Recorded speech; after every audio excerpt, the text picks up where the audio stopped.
So our first presenter goes by the name of Professor Hinematau McNeil. She comes from the tribes of Tapuika, Ngāti Moko, and has always maintained active involvement in Māori communities, which informs her research. As a treaty negotiator for her tribe, she was responsible for the historical portfolio. Tapuika settled with the Crown in 2014, and she has served as a trustee on the tribal post-treaty settlement board, one of the first Māori women appointed to a national governance role in Women's Refuge. She advocated for mandatory reporting. Hinematau was also invited to the prestigious Iwi Leaders Forum. Additionally, an interest in artistic practice-led research has invigorated her postgraduate work and afforded emerging scholars to operate creatively in a way that values and acknowledges Indigenous epistemologies and ways of working. She believes that when Indigenous knowledge is truly valued, it is not only a decolonising force, but can enrich our collective lived experience. E te iwi homai te pakipaki, Professor Hinematau McNeil. Tēnā koe toi, tēnā hoki koe, koutou ko hui hui mai nei I tēnei mōta tino, tēnei ata tino mōta. Te mea tuatahi ki a koe, te pauwhare, tā te mea nāu I whakarite tō tātou hui I runga I te āhuatanga o Nehera. Kia hau nei nā, nau I whakaputa mai te haumaru mā tātou, tā te mea ko tēnei kōrero mō kū, he kōrero tapu rau atu. Nā reira, tēnei ake te mihi ki a koe, huri no kia tātou katoa, kia ora rau atu. Feel very privileged to be opening the session today. Last night, some of us were at the Tautaiao Awards till some ungodly hour, and as we were leaving, Pouwhare leaned over and said, "I watched the Brazilians yesterday and they were fabulous." So, no pressure. So, on that note, I'm opening up our session in Aotearoa with a kōrero about a presentation on Urupā Tautaiao. That's natural burials, but from with an Indigenous lens. Now, this particular project has got two themes.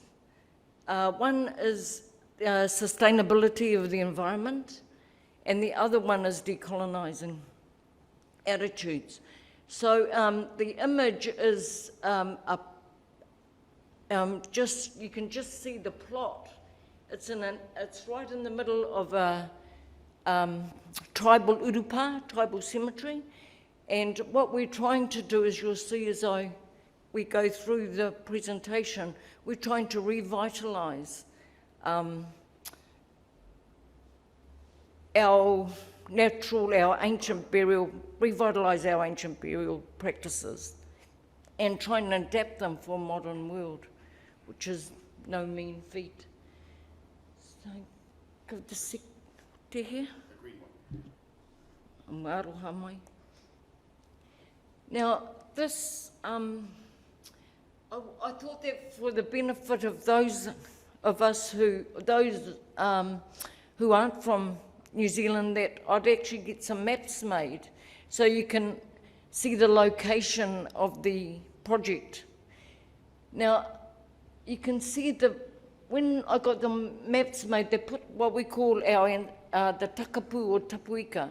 That is our ancestral lands, and that's in the top right-hand corner. Now, what you can see there is a rectangular space and a red dot. Now, the black rectangular image is the original pre-contact, our original tribal estate, and the red dot is what we have got left. Now, the idea was so that people overseas who are tuning in could actually see where the project is, but in fact, when I had a look at that particular part, I realised that it shows that from our colonial experience that not only was the land taken in a commodity, making us poor, but also that it's the history and the traditions that lie across the land that got taken as well. So there's a whole lot of practices that we had, mahina kai, places where we used to gather food, a whole lot of techniques that have been lost or hidden. The word hidden is important when we look at some of the work that we did in this area. So, so that slide shows you exactly where Tapuika is, shows you where the Urupā is, where we're actually doing the project, and our marae, our ancestral whare house, which very much like the one we've been presenting in today. Now this is what this slide shows is that this is a collaboration. What I wanted to show was that this is absolutely tribally led. Because we've got research funding for it, we were able to bring in ecologists, and they were looking at some of the plants that we use that are low maintenance, pest resistant, so that's some of the experimentation, I suppose, that we're doing to see what is the best plants that we can use. They're all locally sourced. We got a landscape architect in to design the space. And we also, but if you have a look at the rest of the points, the three, they're all iwi. The artist who was carving the carvings that we've got planned to put into the space, the family, and also the other thing that's probably important to realise by Māori for Māori is that we're able to divert resources into our communities, so that it's not just about the research being done.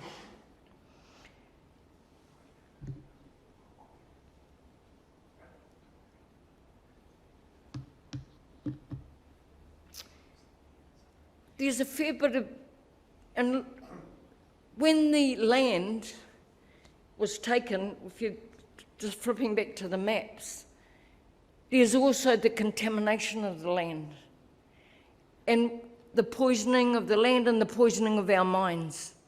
So when we went in to do some, probably an indicative study, I think you'd call it, last year, 2021, so we had a series of hui in Ngāti Moko, and we also went up to Miti, Rotorua. There were some other cross-tribal spaces that we looked at, but mainly it was within Tapuika. And all our hui were in our whare at Ngāti Moko. Now what we found there was really interesting because we were going in there, well, I had the mindset that we were going in to challenge our people, because while tangihanga have the essence of tūturu Māori of authenticity, there are some very colonial practices that we've adopted. Chemical embalming, coffins, stones, which is what we're all about, the memorial commemoration stones. So we thought we were going in there, but as you can see, there's Powhare in the bottom left hand, and he's demonstrating how we used to bury our dead, mainly right throughout, there were a whole lot of different ways. But perhaps one of the most common one was the fetal position. And he's demonstrating that in that particular photo, image. What was fascinating was how much has been left, knowledge is actually still within our people that we did not appreciate when we first went in there. Now, that tree up the top is the coca tree, the cabbage tree. Now, my great-grandmother was the last person in Tapuika and Ngāti Moko to be suspended from the trees. I don't say hung, suspended. And for a lot of the tribes, the flesh came off and then the bones were usually interred in caves or in hiding places, sacred places to us. So, and what I found out from doing the research is the name of that particular tree is Rākau Whakairi. So we're finding out names of things, we're finding out practices that we didn't know about, like cremations, which in my tribe was said to be an anathema, and in fact we're finding out that it wasn't commonly practiced, but it was practiced. The other thing we wanted to challenge was the sanitisation of death. That death is a part of life, that there's decay, and it can be confronting. Now, I know one of the images that we used was the sky burials in Tibet when we were talking about revitalising ancient customs.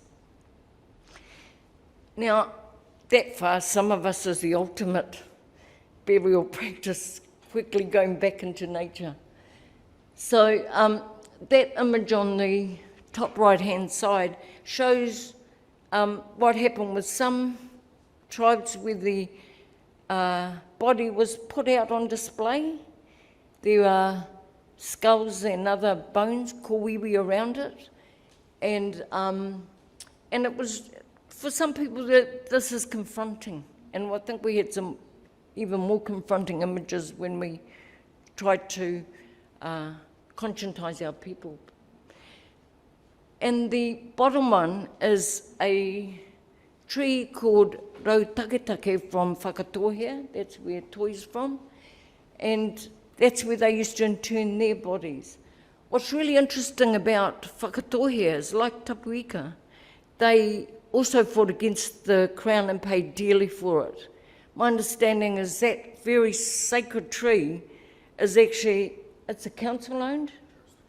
Yeah, and a tourist attraction. So you have the whole desecration of our spaces. Not only did we lose them, and for a lot of our tribes, when the land got taken, we're actually looking now to find out where our wāhi tapu are and trying to locate them. But we don't own the land. Hopefully Whakatohea can change that and you can get that back.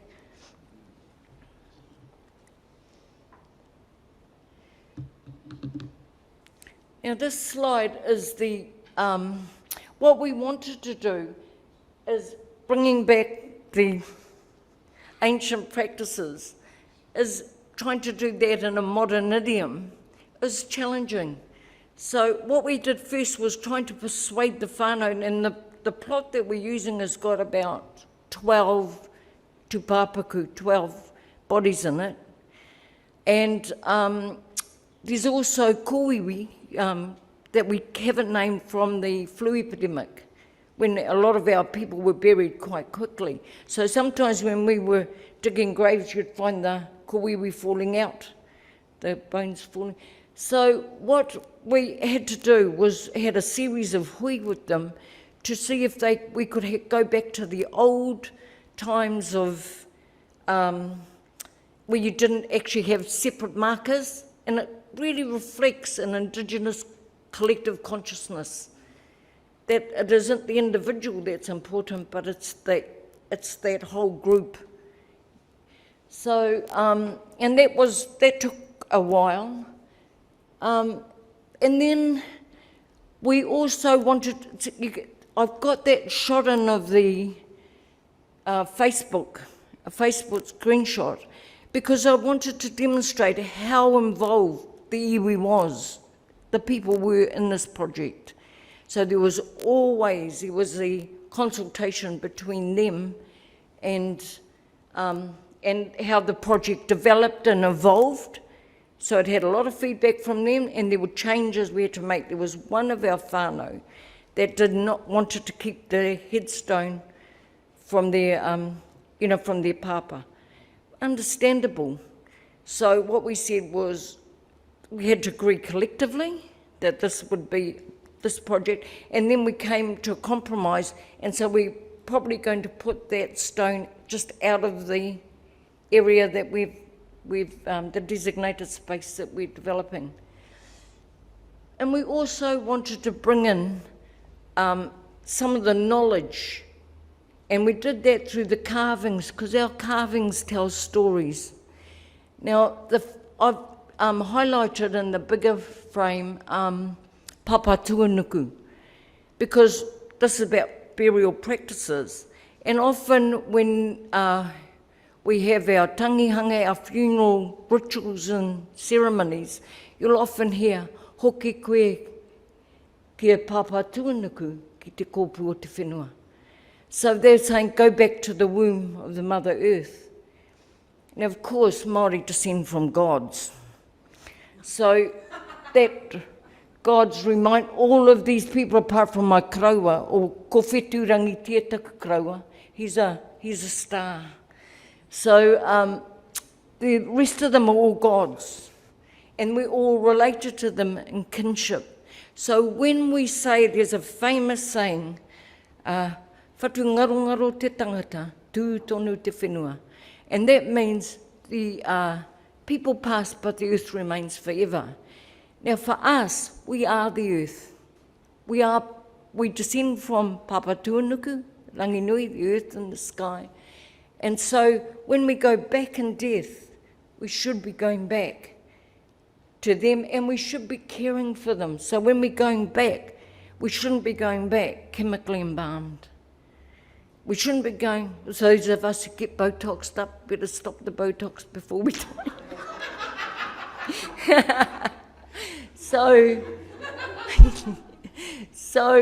But what we really, seriously, what we wanted to do was remind, so those po, particularly the Papa Tuanuku, as soon as we see the womb, we know, ana, ko Papa Tuanuku tērā. And then the third one along is Hinematau McNeil. Now she, in the old,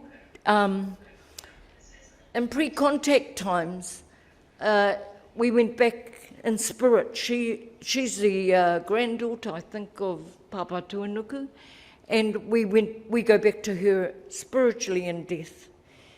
There's also, in the middle is Matariki. Matariki, we've just really started to revitalise the Matariki, the Māori New Year ceremonies, and in those we call out the names of our recent dead, and we say, ko whaka whetū rangitia rātou. So they're turning into stars, they go on. Look, there's a whole lot of knowledge all tied up in these po. So we wanted those to go in, and so there's, so we've got our carver carving those po as we speak. And there, like I said, there was a consultation with the, well, it wasn't really consultation, we actually told them what was going on. We consulted over the design though.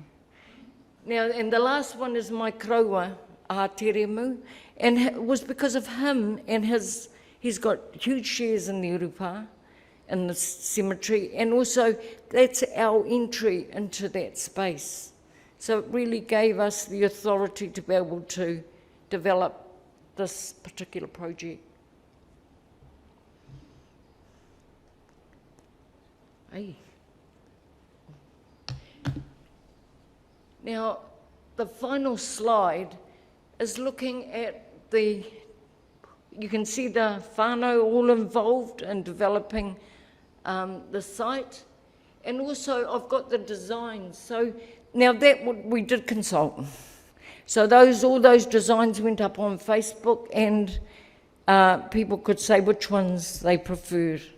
So I really wanted to demonstrate how this practice evolved through working with our people, getting feedback, and hopefully we're supposed to be going and doing some filming, Gary, in March, maybe when those posts go up, and we'll be able to complete the project. Yeah. Ana, kōti. Ana.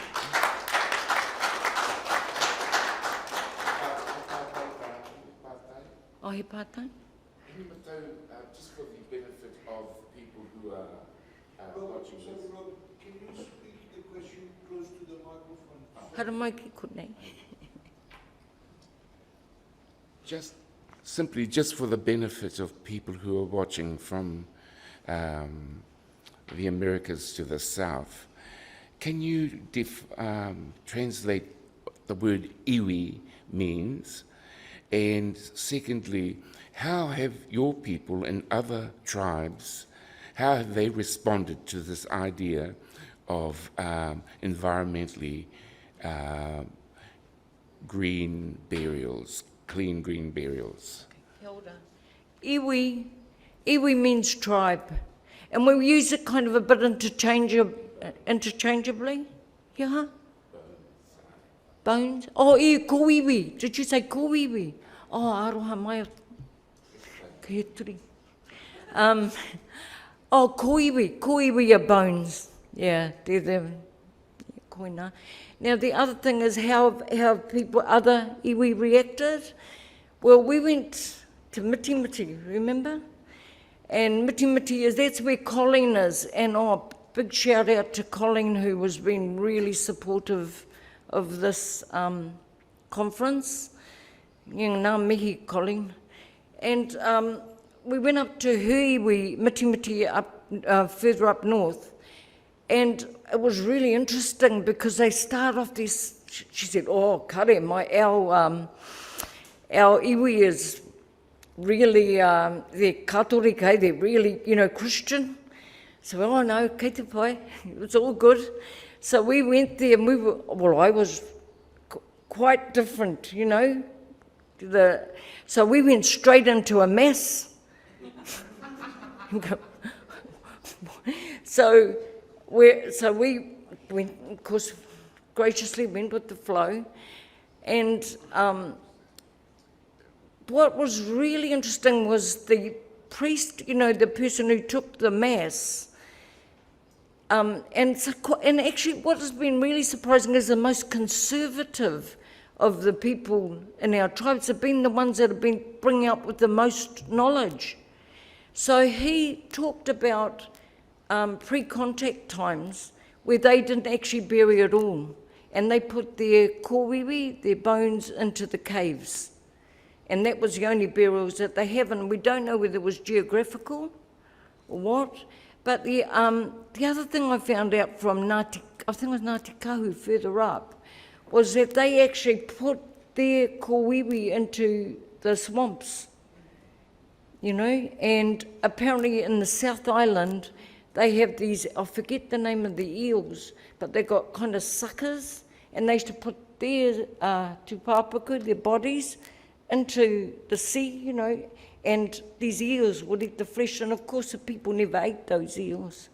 But so there was a whole way that we're finding out the different ways, and I think that for the most part, our people have been very receptive, surprisingly, because we expected a lot of resistance, but in fact, all these wonderful stories started coming out. And we also found out that how similar some of the traditions were, because when we were at Mitimiti, they talked about how, now the famous Ralph Hotere, the Māori artist, now we went up to his grave because he's one of my favourite artists of all time, and what we found out was that his mother wasn't buried with them in the Urupā, and that's in the cemetery at Mitimiti, but she was in the church because she didn't have any whakapapa, any genealogical relations to the tribe. So, and then when we went home, when we were back at Ngāti Moko, one of my uncles, who was so colonised, said that we were the same. What we would do was we would put their kōwiwi together, or the tūpāpaku, and then their people would come and get them and take them back to their own lands. But in that, I don't know, the plot that we're developing, our practice output, there's people who are married in, there's in-laws in there. So, but originally it was quite surprising to see how far away Tapuika is from Mitimiti, how similar some of the traditions are. But on the whole, absolutely receptive. Tēnā koe wha. Ho mai te paki, kia ora, thank you very much.